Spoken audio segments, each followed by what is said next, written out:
2 roads diverged in a yellow wood, and sorry I could not travel both. And be one traveler long as I stood, I looked down one as far as I could to where it bent in the undergrowth. Then I took the other just as fair, and having perhaps the better claim because it was grassy and wanted wear. Though, as for that passing there, had worn really about the same, and both that morning equally lay in leaves no step had trodden black. Oh, I kept the first for another day. Yet knowing how way leads on to way, I doubted if I should ever come back. I shall be telling this with a sigh, somewhere ages and ages hence. 2 roads diverged in a wood, and I took the one less traveled by, and that has made all the difference. Thank you to Robert Frost for writing that poem that I come to over and over again. The road not taken, which road do we take? Taking one road over the other is like stepping over the person we might have been. This is something my dad used to say to me over and over again. And we have to be okay with that. And luckily, Christians are oftentimes actually okay with that. We're not so uncomfortable with figuring out which road to take because we know that God is right there with us, right there, every step. Isaiah 30:21.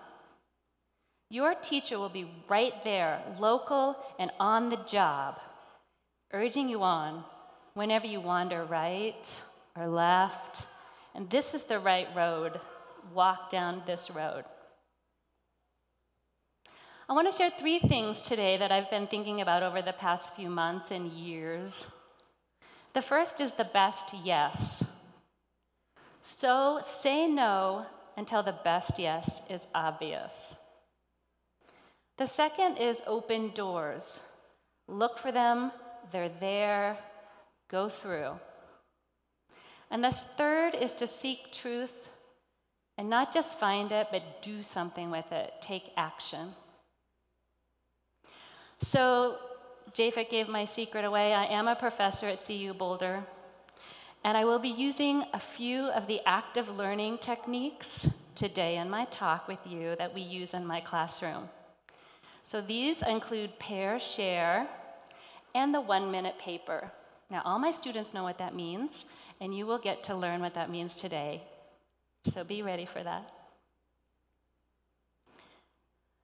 Why are these topics so important to me? Because I lead a woman's life, and they are important to women. They are also important to men and children and all humans alike, but especially important to women. A woman's life often feels out of balance. We have too many things to do, it seems. We have family to spend time with, to take care of. We have kids that we need to give love to and hug. Other friends' kids that we need to help guide through their lives. We have work. We either work at home or we work outside the home or we do both. We also have ourselves to take care of. We need a haircut once in a while. We need to exercise. We like to try to eat healthy. We also like to have some kind of peace of mind. How do we get that in this crazy world? You know, we also accept assignments that aren't ours. How many of us have done that? And we have this fear of missing out. We are afraid to hurt somebody's feelings. So we often don't know which door to go through, which road to take, when to say yes, when to say no. And we don't have time to take truth and take action. I just don't have the time. So we'll talk about this today. So I watched this movie recently. It's called Joy. I mean, how do you not watch a movie called Joy?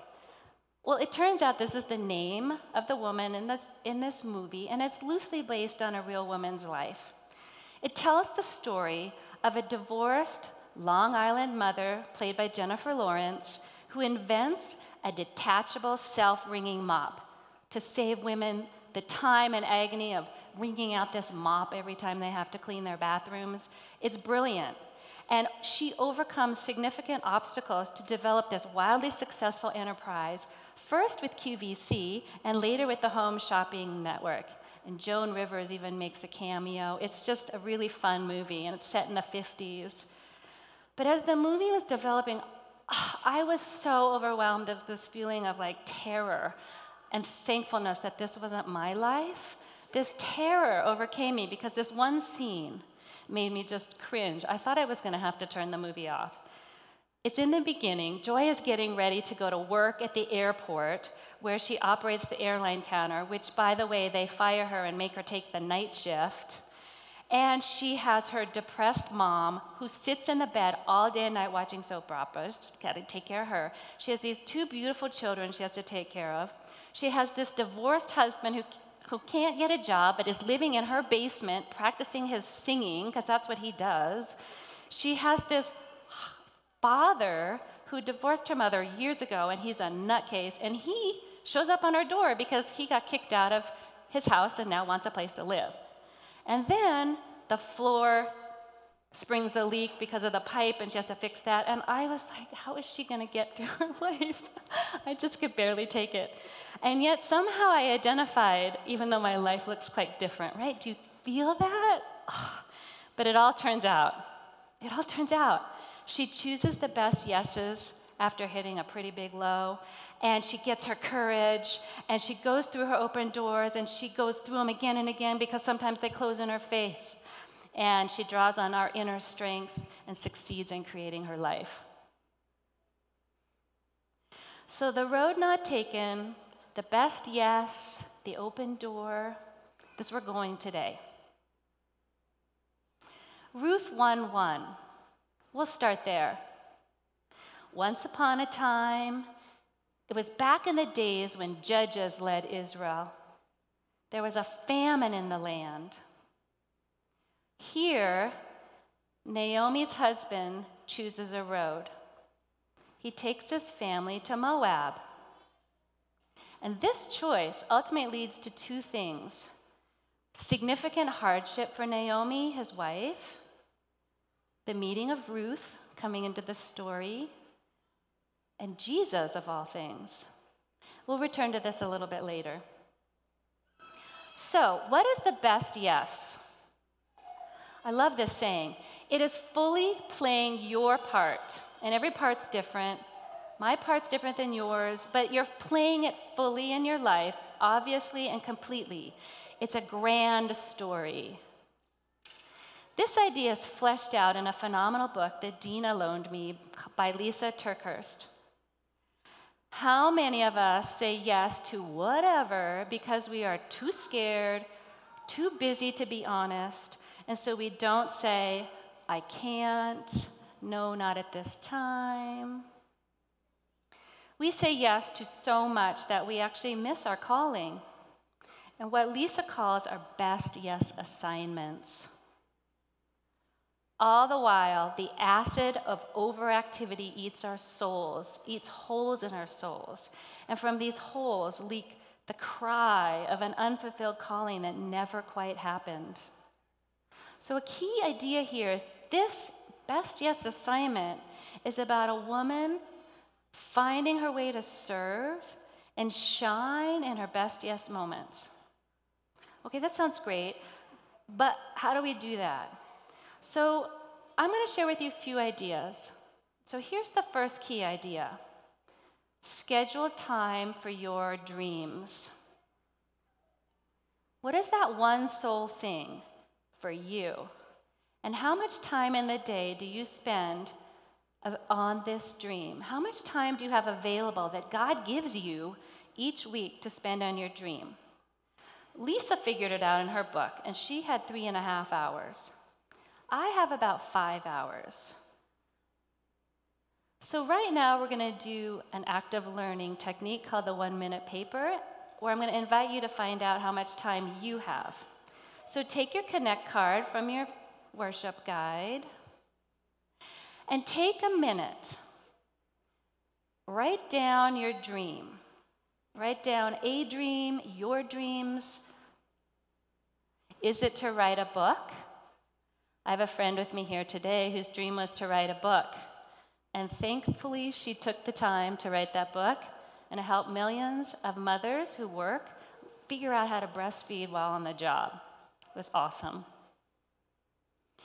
Do you want to change careers? I have a few friends who are thinking about doing that. Do you want to meet a life partner?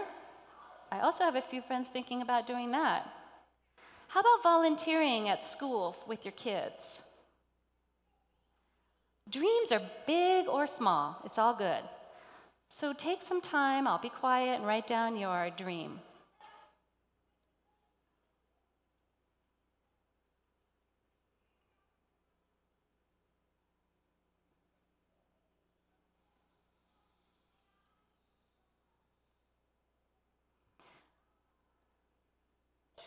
Now you get to do a quick calculation. Assess all your responsibilities in the day. What time do you get up? How much time do you spend getting ready for the day? What do you do during the day? What do you do when you come home during the day? What do you have to do after that? How much time do you sleep? Is there any time in there for your dream? Could be a half hour, could be 15 minutes, could be an hour. So think about that and write that number down.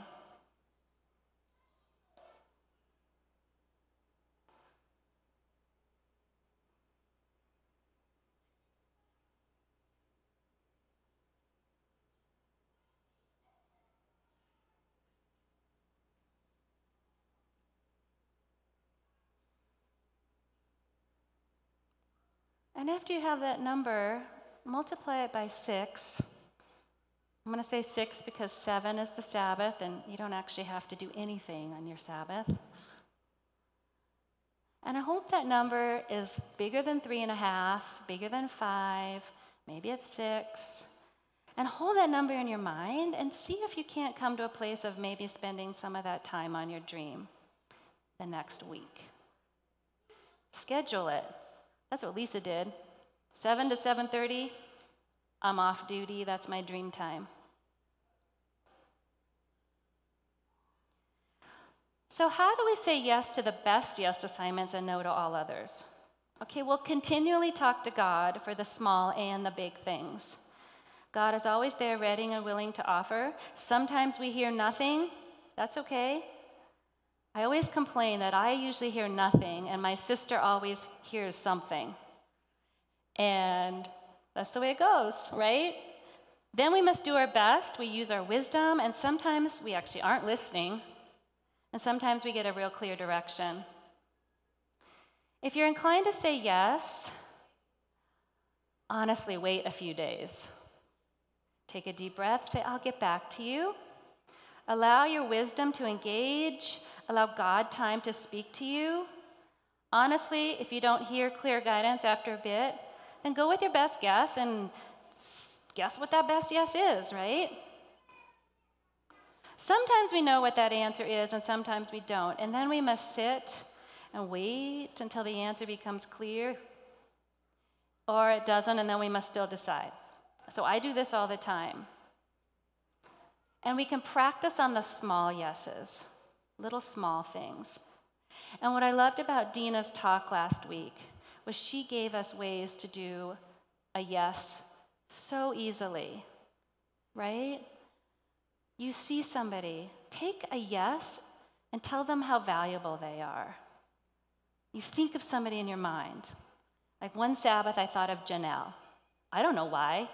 And she wasn't here because she was somewhere else. I know where you were, Glenwood Springs, watching the service on her phone. And I texted her, I'm like, hi, Janelle, miss you today, what you doing? She says, hi, I'm watching the service. That's really great. So take time when you think of somebody, right?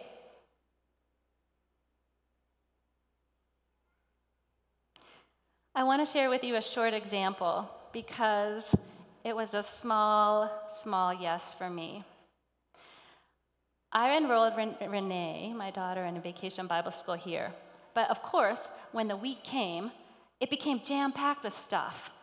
Monday was the first day of vacation Bible school, and Renee had been invited to her best friend's birthday party. And I agonized, should I send her to the party? Should I bring her to vacation Bible school? My best yes in that moment was to send Renee to the birthday party.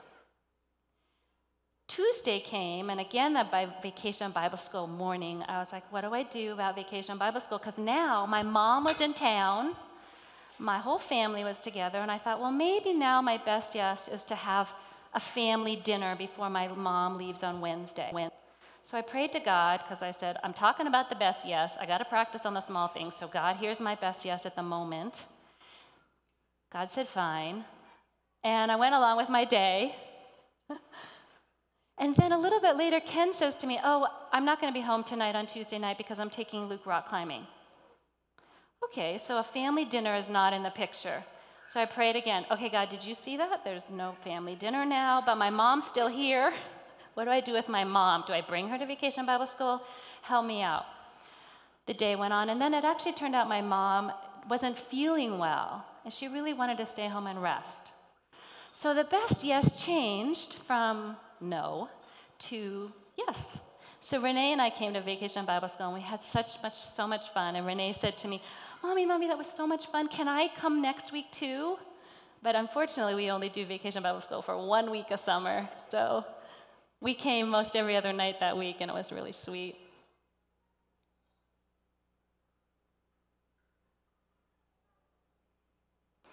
Another story about the best yes, and this is a big yes. When I had Luke, my son, I got to stay home for 10 months from my job at CU Boulder.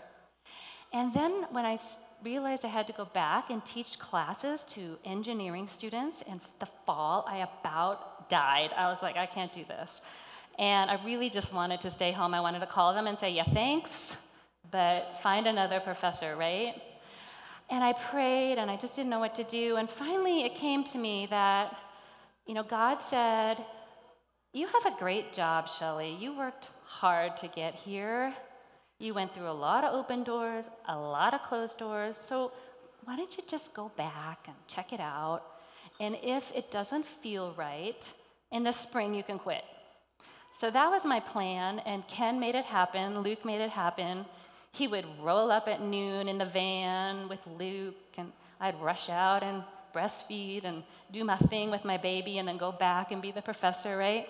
And I kept tuning in. Does this feel good to me? Does that work? And it actually was feeling okay to me. And so I decided that this was the right yes to stay with my job, to do as much as I could, mixing the job and family together. And for the most part, it's worked out really, really well. So that was a big yes for me. Let's move on to the idea of open doors, which is related but a little different. My favorite quote from one of my favorite bands, the Talking Heads song called Once in a Lifetime, goes like this. And you may ask yourself, well, how did I get here? I'd say that all the time. How did I get here? Like even this morning, how did I get here? Japhet asked me, and I actually said yes. And over the time, my answer is I got here through many doors. Many open ones, many closed ones I halfway got through and then they got shut in my face. And that happens, right? The ones that get shut in your face redirect you. So I decided to go and get a PhD because I thought I wanted to be a professor. I had no idea why I wanted to do that. Really, I had one female professor my whole career in college, and she was amazing, and I wanted to be like her. That's how it turned out. She has no idea. I don't even remember her name. So I decided to go to graduate school and get my PhD. Well, I show up, and I start taking this program called I can't even remember it, Operations Research and Industrial Engineering. It's a great field. It wasn't for me. I didn't really resonate with it, and I went through my first PhD prelims and failed miserably. Then I went home and spent the whole night crying in my bed, thinking, what am I going to do? What's my life coming out to be? So that door was shut in my face, and that's okay, because then my friend said to me, well, I'm taking a great class called Intro to Environmental Engineering. It's really fun. Why don't you take it with me? And so I did. And that led me now to here. I'm a professor of environmental engineering. So these are these strange doors that open and close and You just gotta, how do you figure it out, right? So I recently heard John Ortberg speak at the One Project in San Diego about open doors. He wrote this book called All the Places to Go, How Will You Know? And intertwined is Dr. Seuss. It's really fun. It's about open doors, and his ideas really helped deepen my understanding. The open door and the best, yes, these are similar but different ways of looking at how we should live our biggest, fullest life. So, how do we decide to go through a door? And what is a door? Well, it sort of keeps going the wrong direction for me. Sorry. An open door is the great adventure of life because it means the possibility of being useful to God. So Frederick Buechner writes in The Sacred Journey, to journey for the sake of saving our own lives is little by little to cease to live in any sense that really matters. Even to ourselves, because it is only by journeying for the world's sake, even if the world bores and sickens and scares you half to death, that little by little we start to become alive. So what matters is the adventure of the journey, who you become once you go through the door. In fact, often, God doesn't even care what the door is. It doesn't really even matter often to God, because really he wants you to make a choice. He wants you to decide, and he wants to see who you become after you go through the door. Do you become better, serving more people? Do you become more loving and kind, or do you become grumpy? All right, that's really important to God. Decision making is an important part of character building, becoming wise, and that's the point of all of this. Okay, so now another active learning technique we call pair share. That means you will actually, this is for the extroverts, and the 1-minute paper is for the introverts. All right? So the pair share means you turn to the person next to you, and you share with them one open or one closed door that got you to where you are today.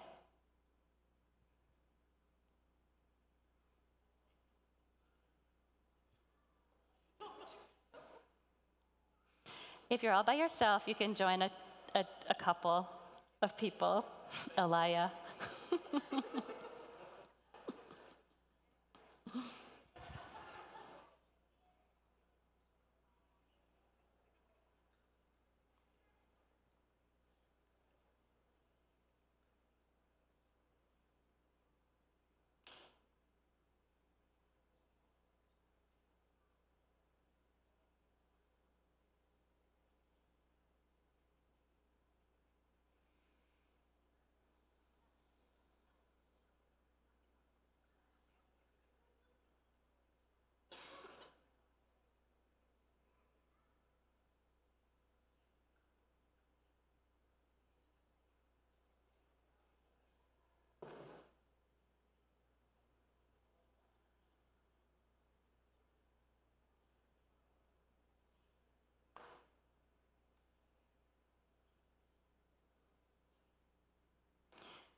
Now, the really good professor lets this go on, and then the class is over. So,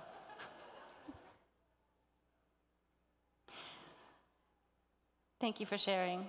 How do we decide if we should go through an open door? Well, I want to encourage you to go practice on small doors, and here's one. You show up at the airport, you're ready to get on your plane, and you see this woman in front of you who has 2 small children, a stroller, a big bag, and sure looks like she could use some help getting on the airplane. What do? So here's the 5-step process for choosing an open door. Recognize the opportunity. You see this woman, she needs help. You recognize the opportunity. You identify your options. Okay, my option is I could take the time, put my bags down, and help this woman on the plane. Or I could just not because I'm overwhelmed, tired, and grumpy, and I just can't deal.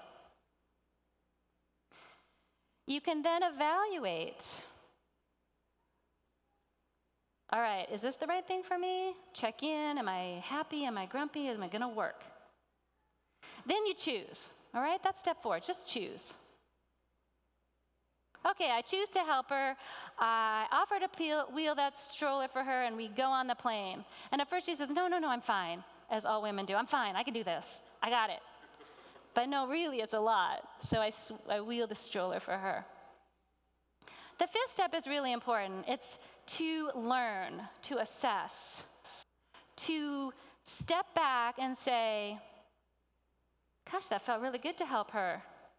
Oh, I'm actually happy now.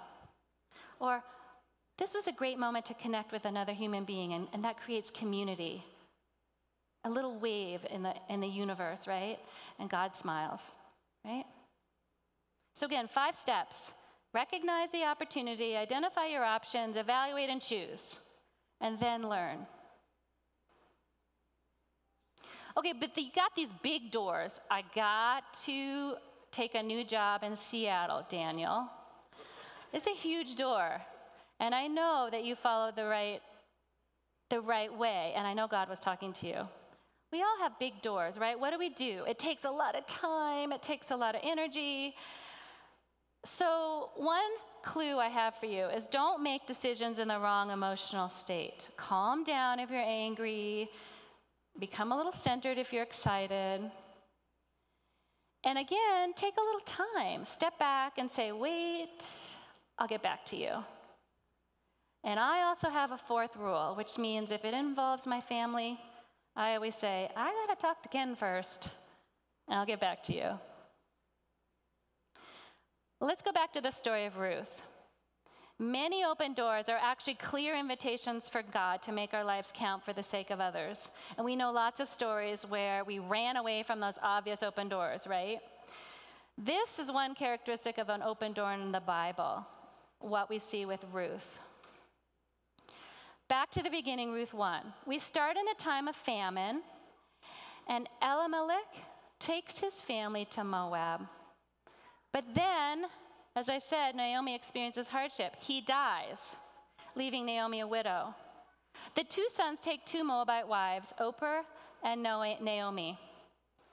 They live in Moab for the next 10 years, but then the 2 brothers die. Now, the Bible says, the woman was left without either her young man or her husband. And this all happens in the first 5 verses of Ruth. Talk about tragedy on the road taken. But then comes Ruth's open door moment. Naomi got herself together, along with her daughters-in-law, to leave Moab and head for home because she heard the famine was over. They start off down the road to Judah, but after a little while, Naomi tells her daughters-in-law, go back home. Go back to stay with your moms and take care of your family. Be in your community. Why are you coming with me to Judah? And may God treat you graciously as you treated me and your deceased husbands. May God give each of you a new home and a new husband. The Bible says she kissed them and cried openly. This tells me that there was a lot of love between these 3 women, and they had been through much together. These are really precious feminine moments, aren't they? At first they refused, but Naomi was firm, and again they cried openly. Orpah then chose. She decided to go back home to live with her people, and the Bible says Orpah kissed her mother-in-law goodbye. Then Ruth chose. Ruth embraced her and held on. In verse 16 and 17, they should be highlighted in your Bible. Ruth said, "Don't force me to leave you. Don't make me go home. Where you go, I go. And where you live, I live. Your people are my people. Your God is my God. Where you die, I'll die. And that's where I'll be buried. So help me God. Not even death itself is going to come between us." That is so much love. So Naomi conceded and they went to Bethlehem. And why is this important? Because Naomi in her road of hardship, and Ruth in her best yes decision of pure love leads to Jesus. How? Ruth met Boaz. They had a son. Naomi became like a second mother to this boy, and they finally lived happily ever after. They named him Obed, and Obed became the father of Jesse. The last words in Ruth read, and Jesse had David. King David, the hero David. It turns out that Ruth, a Gentile, a Moabite, is the great-grandmother of David, the greatest king of Israel. Ruth walked through an open door, gave her best yes to a big assignment to love her mother-in-law and leave her homeland. And this leads to the birth of Jesus, the son of David. And I love this idea from John, because here it is. Anytime you step through an open door, your story and Jesus' story begin to get mixed together, and you become God's story. So my very last idea, and I'm going to push us just 1 minute overboard, is because I need to ask you, what is your truth? This is with your worship guide. I will not do any active learning around this, but I need you to ask yourself, what is your truth? Do you have a truth weighing you down? Is it occupying your thoughts? Is it something you're going to say yes to? Are you going to go through the door for this truth? So we can choose to devote our lives to the pursuit of something more self-centered, such as, how can I become more important? Or how can I make more money? Or we can devote ourselves to a different type of truth, a God-sized problem. You are identified by the problems you embrace. So my God-sized problems are this. How do we get rid of climate change? How do we make better lives for the poor and the needy? How do I reduce air pollution in China, where people are dying every day from it? How do I be more loving and kind to my family and friends? What is your truth? And it really only takes one of us to change the world, find a truth, seek and take action. Jesus, Mother Teresa, Michelle Obama, my mom. My mom sought truth her whole life. When she was a little girl on a bus in Florida, there was a little black girl sitting at the back. She said, hey, why don't you go sit in my seat up at the front? A little past Rosa Parks, but it was important to her. She got her MS and PhD in nursing and devoted her life to nursing and public health. She created the parish nursing program at Loma Linda, where they go out and minister and take care of elderly folks in Loma Linda and the community. She built the Children's Center because she realized that working moms need some place for their kids to go to be taken care of in a loving Christian way while they're working. And finally, she fought her whole life for women's ordination. And she believed, and still believes today, that women should be equal in the church, and we have great gifts to give. And I hope someday soon that happens. So you have taken a road, you've said yes, you've chosen a door. What's next? Accept and move forward. Reevaluate. Maybe you have to change your choice. It's okay. God holds the bigger picture. We will never know why one door is open. We will never know why one door is closed, and we just got to get past it. Someday in heaven we can ask. So the centuries come and go. Generations of human beings find or fail to find the open doors that God places in front of them. And now it's your day. It's your door. What's your best yes?